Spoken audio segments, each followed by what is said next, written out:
Hi, Ariel and David. Got a real cool Midrash here, I think. So the Midrash says, the Midrash retells the story of Yosef and his brothers. You know, you learned it maybe in 3rd grade, that Yosef, tattletaled on his brothers. He was punished, and they did something very cruel. They sold him. No, the Midrash has a completely different story. It says, you know what really happened here? God was manipulating events. Uses the word alilah, manipulation. God had a purpose. He wanted the Jewish people to end up in Egypt, and so the only way he could do it was to make a special bond between Yaakov and Yosef, in order to get the brothers jealous, in order for them to get enraged and sell him, and then when Yosef ends up in Egypt, that would cause Yaakov to come down too, because after finding out years later that he's really still alive, he got so excited, he said, let me come down and see him before I die. God's purpose was fulfilled. Of course, there's many theological problems here. Are you saying that the brothers had no free will? They had to do this cruel act? And wasn't it indeed a cruel act? We have many sources that it was a big sin. And of course, what does it mean that God manipulates alilah? What does it mean that God manipulates the world? I was looking for another instance in Midrash where that same term is used, and I found a beautiful Midrash on Megillat Esther. There's actually an argument going on between Haman and Achashverosh and the Chartumim, the Chachamim, the soothsayers and the wise men, that everyone was telling Haman there was a terrible idea to start up with the Jewish people. After all, we see from history that God destroyed Egypt, and conquered Paro and Ashur. Why do you want to start up with God? It's not a good idea. And Haman came up with a great argument, great counter-argument, which everybody accepted. He said, not recently, very recently, there was this guy, Nebuchadnezzar. He conquered Israel. He destroyed the Beis Hamikdash. He exiled the Jews. Why did that happen? Obviously, because God couldn't stop him. So God is not powerful anymore. You're telling me that God did these great things in the past? Granted. But God no longer has any power. That's why God could not do anything, as his own temple was destroyed and his people were exiled. They all accepted it, and they got right down to work. They want to write a letter to all the nations of the world why the Jews are going to be destroyed. And here comes our term. They said the reason we have to destroy the Jews is because they are deceptive people. They use alilah. How so? Well, here's the story. There was a famine in Egypt, and the Jews, they come along, Jacob and his sons, and the Egyptian people and Pharaoh were amazingly generous. They said, here, we're going to feed you. Even though there's a famine, we're going to take care of you. We're going to give you the best land in the country. Amazing. And what happened? How did the Jews pay back this great act of hospitality? They used an alilah. They were deceptive. They were manipulative. All of a sudden, they announced, hey, you know what? We're going on a trip, a field trip in the desert. We want to worship God for 3 days. And they asked everybody, give me your gold and your silver and your clothing and your animals. And it was all a big lie. It was an embezzlement. So, of course, Paro, what did Paro do? He had to do what a king has to do. He ran after them with his army. But there was this guy named Moses.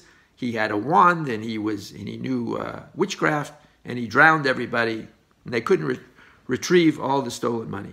Okay, here you go. So this Midrash uses the same exact word, alilah, manipulation. Of course, it was said by a master manipulator, someone who, like the way our newspapers read today, left out certain facts. He left out the fact that Yosef was in Egypt already and was feeding the whole world and saving the world from starvation. And he left out the fact that the Jews were actually slaves.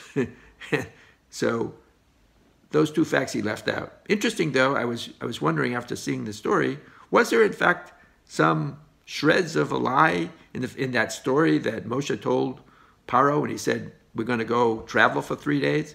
So there's a beautiful commentary named Or Chaim who says, you know what?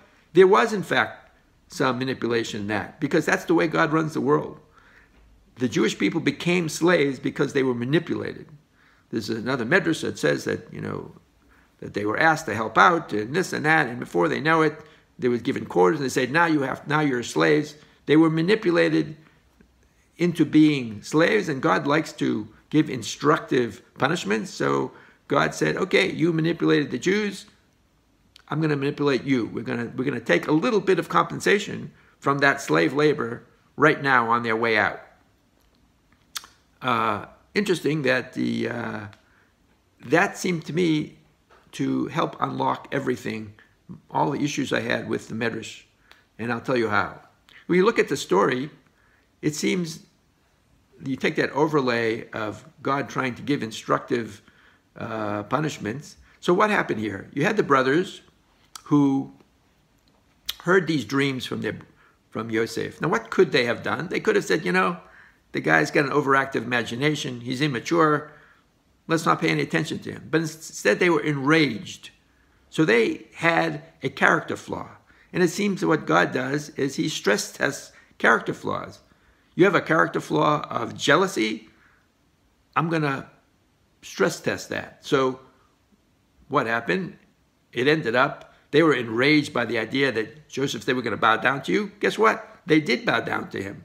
They were enraged by the fact that, they stood idly by when Joseph was screaming and put into a pit. Guess what? They had to stand by when Joseph and by the way, it was Shimon who put Joseph in the pit. They had to stand by years later when Joseph put Shimon in jail. So they were punished. Exactly, midah keneged midah. It was instructive, and they got the message, because you see from the verses that they said, they realized that all this, they said to them among themselves, we're obviously being punished because of the cruelty we did to our brother. He was screaming for help, and we ignored his screams, and now we're getting punished. So they got the message, and they grew from it, and spiritually they grew from it, and that really is what it's all about. The same thing with Yosef. He was also tested. What was his spiritual failing? Well, God gave him a talent of interpreting dreams. That talent came with responsibility. He could have had a dream and gone to his father and said, I had this strange dream. I don't want to say it out loud to my brothers because it's going to aggravate them. No, instead he boasted about it. And so what happened to him? He was thrown in a pit. He was humiliated. He was thrown in jail. So he had a moral failing. God was stress testing his moral failing. And did he learn from it? Yes. Because what happened? He saw the big picture. He said to his brothers after he revealed himself, hey, I have no hate in my heart for you, because I realized God was running the world. My role was to help bring everyone down to Egypt. That's what's supposed to happen. That was the role I was given. That's why all this happened. I forgive you completely. So here you have another example of somebody being tested, midah keneged midah, and it worked. Their moral failings were stress tested, and they became better people from it. They learned from their mistakes, and they grew from it spiritually. Again, that's what it's all about. So we go back to our original three questions. Did the brothers have free will? Yes, of course. They had free will. They were tested, and they failed their test. Was it a terrible thing? Yes, it was.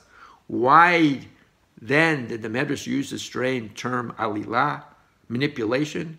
I believe that the Midrash is describing from the human perspective, from the limited understanding of a human being. We look around our lives and say, why did this happen? Why did that happen? And it seems like we're sometimes robots being manipulated. But actually, God is running the world, and God is giving us chances to grow from our mistakes. And what God did here was two things simultaneously. God needed destiny to unfold, the Jewish people come down to Egypt. At the same time, he was stress testing the moral failings of Joseph and his brothers, and that's why the story unfolded the way it did. Love you guys. Very much love to get any feedback on this. Thank you so much. Sorry it was a little longer.